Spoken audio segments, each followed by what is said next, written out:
Welcome to Healthy Conversations, where we share real stories and meaningful discussions about the people and programs making a difference in our community.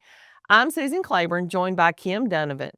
November is National Hospice and Palliative Care Month, a time to recognize the compassionate professionals who walk beside patients and families during one of life's most tender seasons. Today, we're joined by Suzanne Paysinger, Executive Director of Hospice of Limestone County, to talk about what hospice really means and how it truly is about comfort, dignity, and quality of life. Suzanne, thank you for joining us and for all that you and your team do. Suzanne, thank you so much for being here today to just represent hospice and just tell us more in general about what hospice is. And I know there are a lot of misconceptions out there about hospice. I know a lot of people kind of think hospice is called in when you give up. So I want you to kind of describe for us kind of what hospice really means. Okay. Well, thanks again for having me today. I really appreciate this opportunity. I enjoy working in our community and especially working with the hospital. So when we're talking about hospice, we really start looking more towards hope. And when we talk about hope in hospice, we're looking at a deeper meaning of hope. It's usually more geared towards peace and comfort and just having those deeper meaning of meaningful moments that we have with our loved ones. So it's really about having hope that we can have more fully lived in moments with our loved one prior to them passing. And I should have started right from the very beginning to allow you to kind of introduce yourself just a little bit, kind of about where you, kind of what brought you into the hospice world. Well, so I have always worked in healthcare. I started out as a dietitian with working in nursing homes. I worked in one here in town and other communities, and I just really enjoyed seeing patients, especially the geriatric age. That was kind of my specialty. But I'd always had a special heart for hospice. It was something that I'd experienced myself with family members and saw the additional help that they could provide, and even when I was in the nursing home, the help they could provide patients um, in that environment. So when I had an opportunity to work with hospice, I started out as the volunteer coordinator there and really got to kind of know what hospice is all about, see firsthand this side of hospice, and I just fell in love with it. And we we have a great team. We have very passionate people that really can walk with that patient, like you were saying in the beginning, of through the most difficult time that they'll go through. Well, and you mentioned your team and you mentioned additional support. So kind of just tell us like what is different about hospice regarding healthcare? Like what does that team or that full support look like? So we have a team of nurses, social workers. We also have a spiritual component. We have a chaplain on staff, and we have bereavement coordinator that helps with the grief process. And we have home health aides that help provide just kind of some ADLs every couple of days during the week for the patients in their homes. Um, I think that hospice is part of a medical model that is different than other areas of healthcare where there's a lot of we're trying to get the patient better. We want them to improve. We're trying to start a medicine that will help with certain symptoms. But when we're looking at hospice and we're talking about the plan of care for hospice, it often shifts from a focus of what is your blood pressure, what is your glucose reading, and we shift to what is it that you need? What can we help you with spiritually, mentally, physically? That it's just a completely different model than anything out there in healthcare. It's caring for the whole It person is. and the family. Yes, And the family. exactly. Okay. So when is the right time for someone to consider hospice care or when is it helpful to kind of start having those conversations? Well, it's so hard. There's really no right or wrong time. I think it's when the family is and the patient is ready. And that kind of that second part about when is it good to have those conversations. We have those conversations many times months in advance with family members, and I think that's the very important part, so that it's not really that there's a certain time that they need to say, "Okay, it's time for hospice," but because they've had those conversations previously, then they're able to feel that moment when they're ready, that's the right time for them, where they can have those conversations and not have to make a emotionally charged decision at the last minute, where they know what to expect, and they can make that decision with some knowledge, some previous knowledge. That does wonders.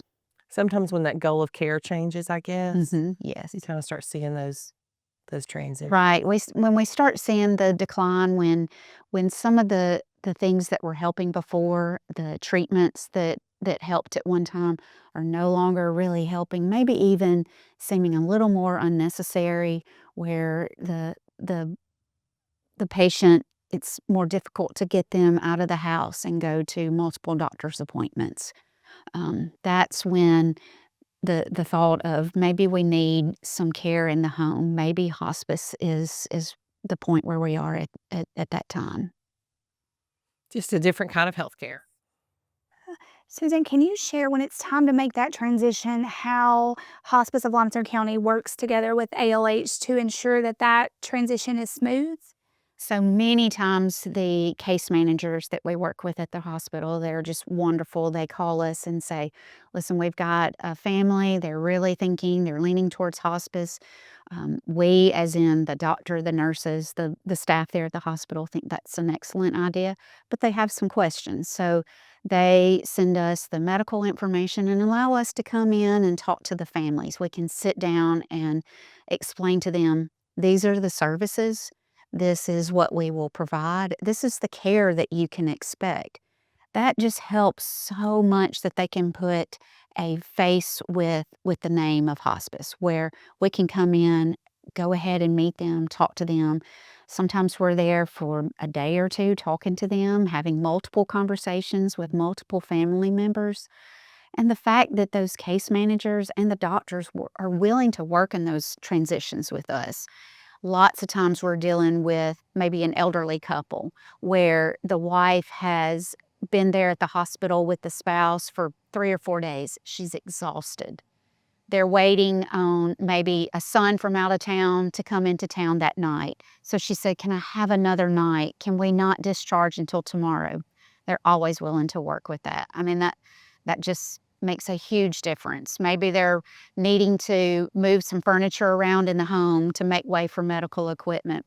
They're always willing to give us some time for that, Yeah. and that's just priceless. Or waiting for other family members to get into town and those kind of things too. Yeah.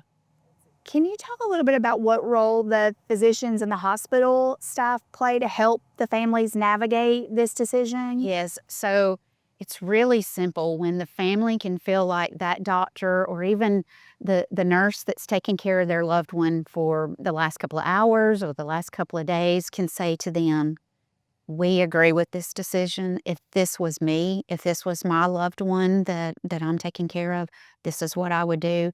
It just gives them so much more confidence. I've been in the room where it's a brand new terminal diagnosis for a patient, and this was a week ago, was not on their radar. And when the doctor will say to the family, "This is where I think you need to go. This is the direction," I 100% agree. It just really takes a lot of the guessing work out of it. And that's again, that's something that we have such a good group of physicians that work in the hospital and a good group of nurses that are taking care of the patients that are willing to step out and say, "This is what I would do. I agree with you." Yeah. Can you talk a little bit about like what the day-to-day interaction, the collaboration looks like, your team with the hospital Yes. team? So we often we're if we have a patient that is at the hospital and coming home with us after we've talked to them and they've decided, yes, this is we want to go home with hospice. So we may talk to the staff that's taking care of that patient and say, all right, what's working, what's not working, what gaps are you seeing? Where do you think that will be helpful? That's That's something that we do every time that we bring a patient home. And then there are times, very few times, but we've about a year ago, we had a patient that was at home. He was our patient in the home. He was having uncontrolled pain. We had a very difficult time. We could not get the pain controlled at home. I had called around to some infusion companies between Florence and Scottsboro, trying to find somebody that would come in and do some IV pain medicine. None of them could promise that they would be able to get the pain medicine and be able to continue it. So I called up to the hospital and I talked to one of the unit managers and I said, we really, really need this patient in the hospital. Do some IV pain medicine, get them controlled, and then begin the process of what oral meds are we going to be able to, what can he tolerate? So they were more than happy to help me with that. They said, yes, we can directly admit this patient. Within probably 12 to 14 hours, his pain was so controlled. The wife could see him no longer in distress. We felt good about one of the goals, one of the main goals that we have is we want them to be comfortable. And we felt like we were able to give that to him. And when he was admitted in the home, he had talked about he wanted to be baptized. So we had started working on that with our chaplain. How were we going to do this? And then also in the meantime, we had this uncontrolled pain. Well, when he got to the hospital, because his pain was controlled, the hospital staff were able to help us get him in a lift and put him in the bathtub, and he was able to be baptized right there in the hospital. So that's nothing that Medicare makes us do.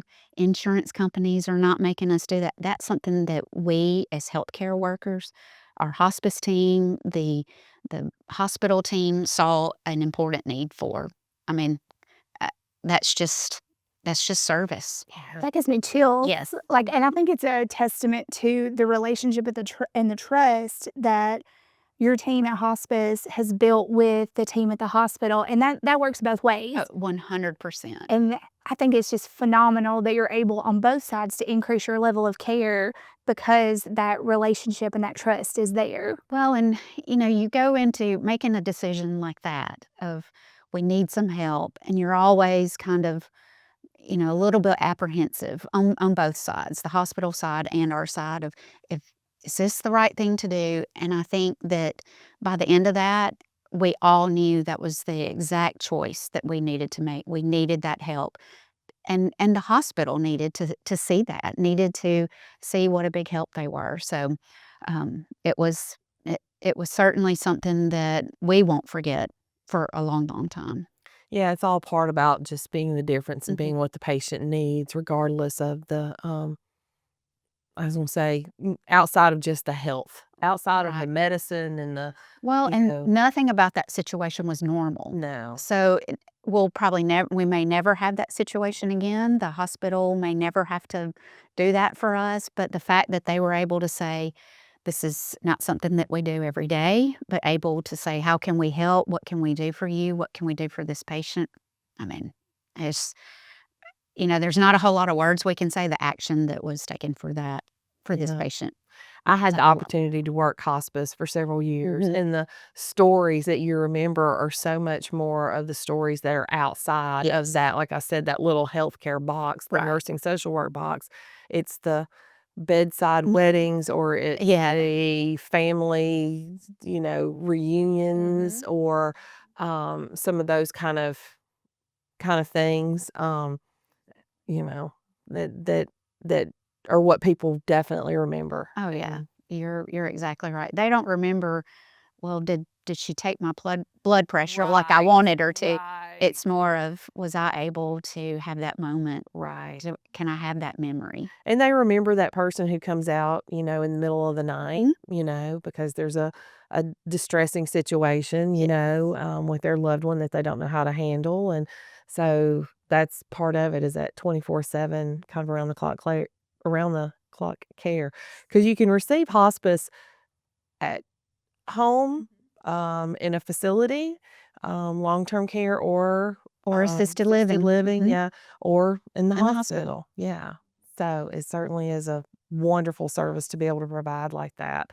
Um, So, and I know you shared that story, and I know you have a lot of other stories, Yeah. so we'd surely love to hear a couple if you got anything you'd like to share. I know on the staff side of it, Yeah. it's just so I've worked with people who are like, "How do you work hospice?" Yeah. You know, Yeah. and Oh, we get that. thought, like, I don't think I could do it. We get that asked us all the time, but when we go into the homes especially, I mean, we're going in to where these people live, where maybe it's where where a couple has lived for the 76 years of their marriage, where they have raised their kids, where they have memories of pets that ran around and have pictures on the walls. And that's where we really get to know a lot about the patient and maybe what they used to be, maybe they were a farmer and they can tell us all sorts of stories about,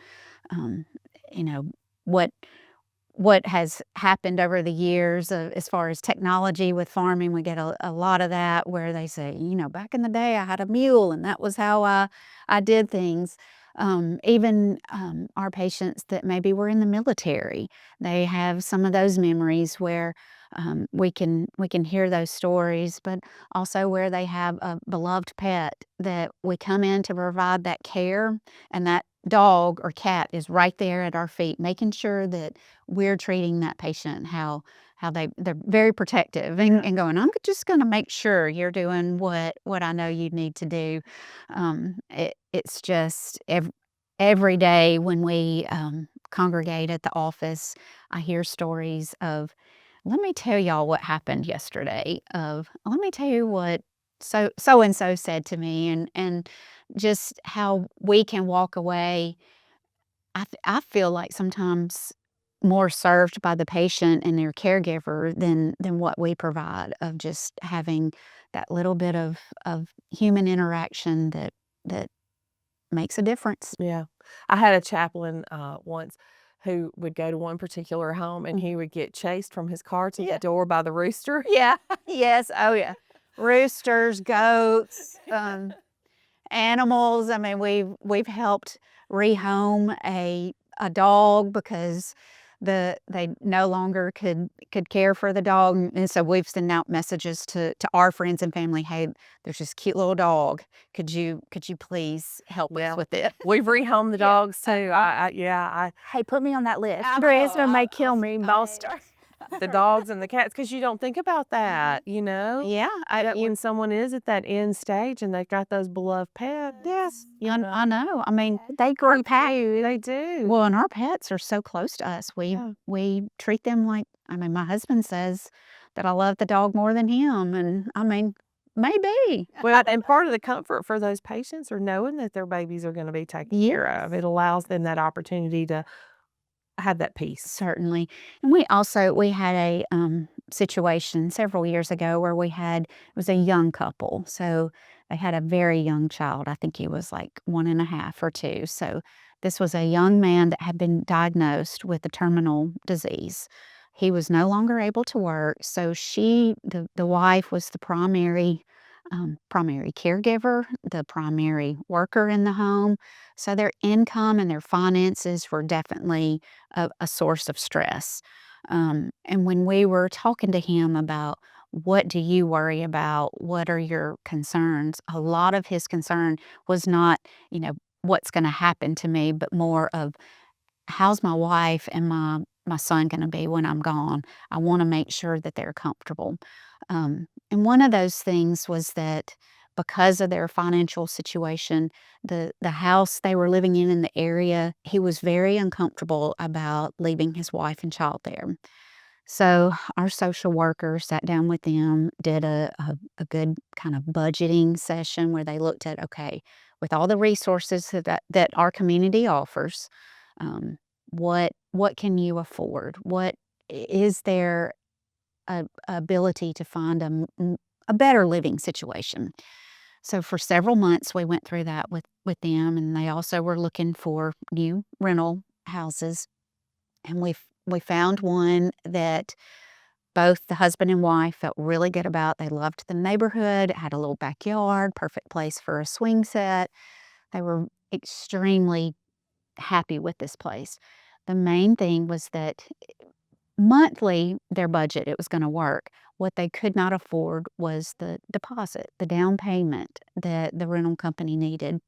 So, we talked about it. We have such good community members that say to us, "If you've got somebody that needs something, let me know." So, we picked up the phone, called somebody. It was, a good friend of ours that she had just lost her mother, and she was talking about she'd been telling me for months and months about how do people do this? I had such good, support from my family. We had financial stability. How do people do it? And so I started telling her about this couple, and she said, "I want to pay for their deposit." So we were able to work that out. They got into a home where he lived several more months with them, could see them kind of make that their home, took that stressor away from him where he could feel good about that he's leaving his loved ones behind.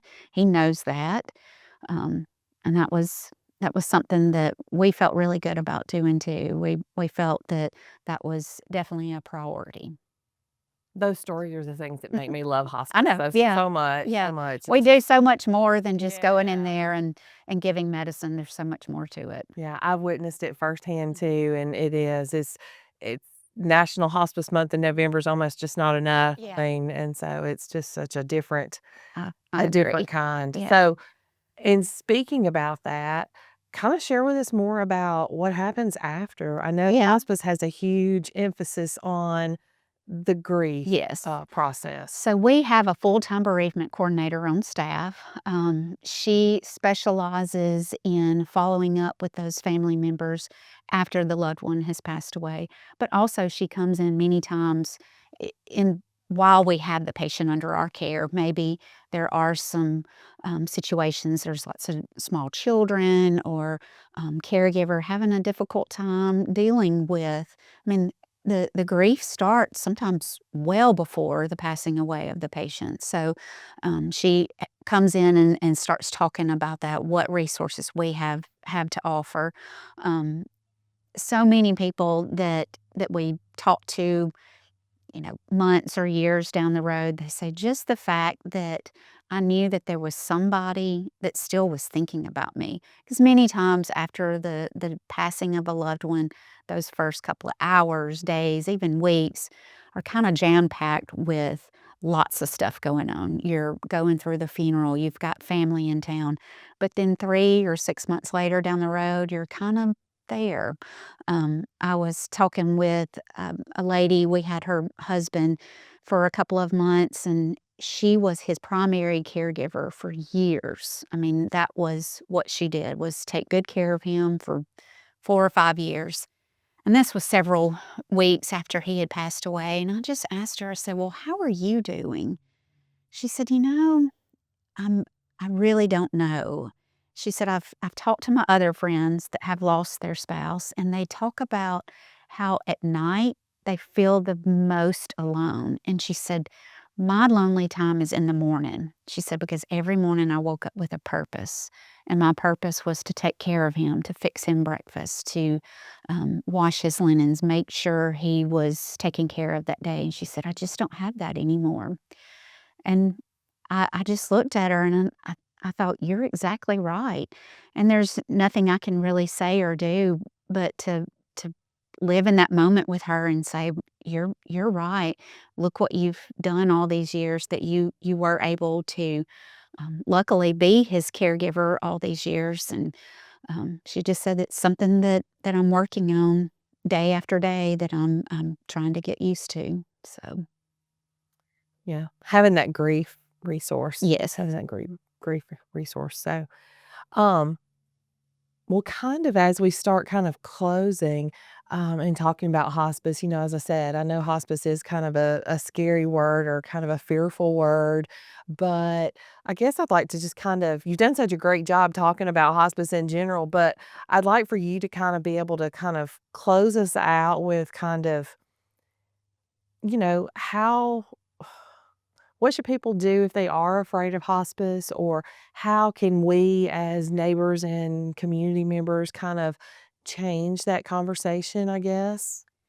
Well, I will say that we get calls daily from somebody in the community saying, I want to talk to you about your services. They may not be at that point yet, but they've known someone that had hospice care, or they've had it before with another family member, and they say, I just have some questions. And I think that being able to ask some of these questions out loud makes that not so scary. I know that hospice word is very hard to wrestle with. And what I like to tell people when they're even thinking about hospice is that we as an agency, that's a hard decision. We know that, and we do not take that hospice decision lightly at all. We often want to say, "What is it that you need?" And I think when that caregiver, especially, is able to say that out loud to somebody, go, "Well, I need some rest. I need some help." I think that gives them the opportunities to say, "I've said this out loud. Now I can do something about it."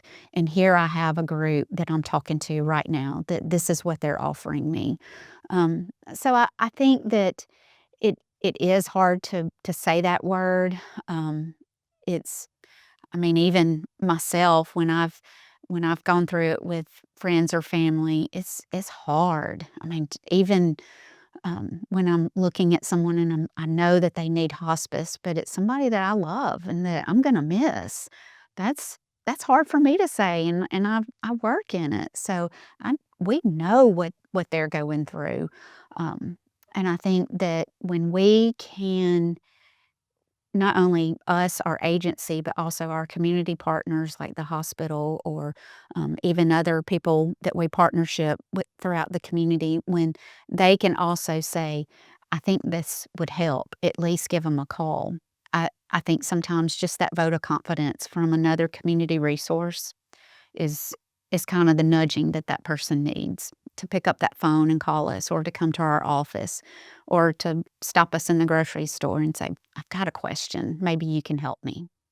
So Yeah, I've gotten those texts and things from mhm. friends sometimes going, "Hey, somebody said something about hospice at the doctor's office, and so can you tell us a little bit more about it?" When they Yes. kinda hear it and they start asking those Yes. questions. It's extremely helpful.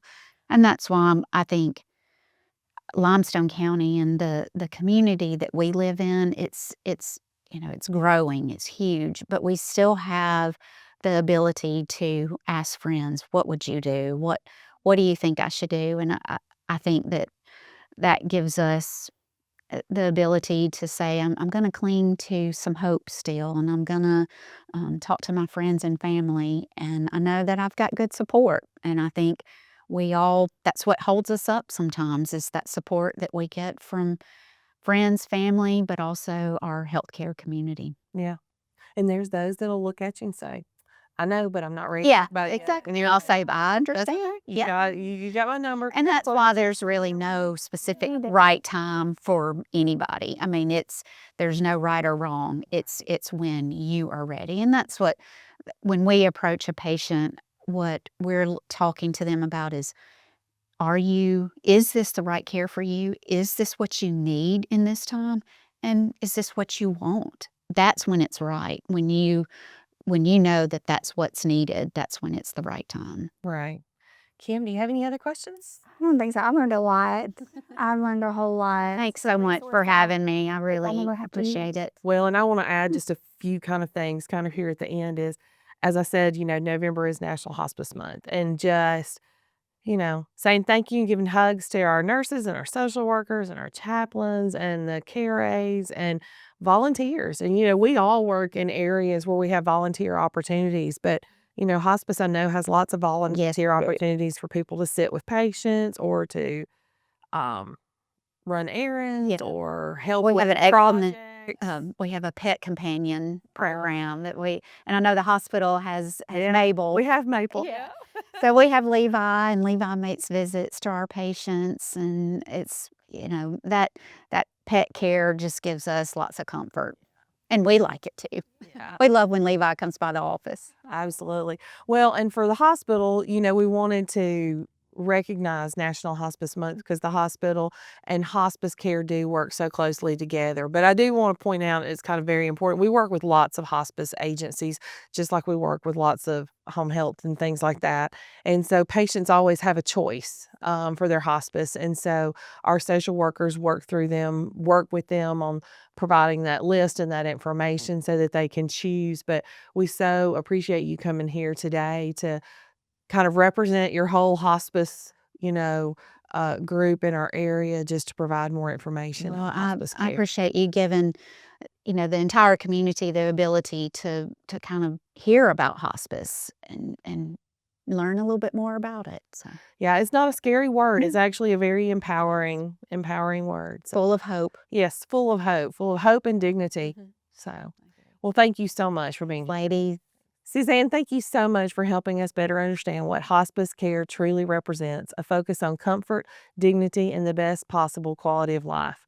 To our listeners, remember hospice isn't about giving up hope. It's about shifting hope towards peace, connection, and meaningful moments. During National Hospice and Palliative Care Month, we want to recognize and thank all of the hospice professionals, volunteers, and caregivers who serve our community with such compassion and dedication. Thank you for joining us, and until next time, keep having healthy conversations.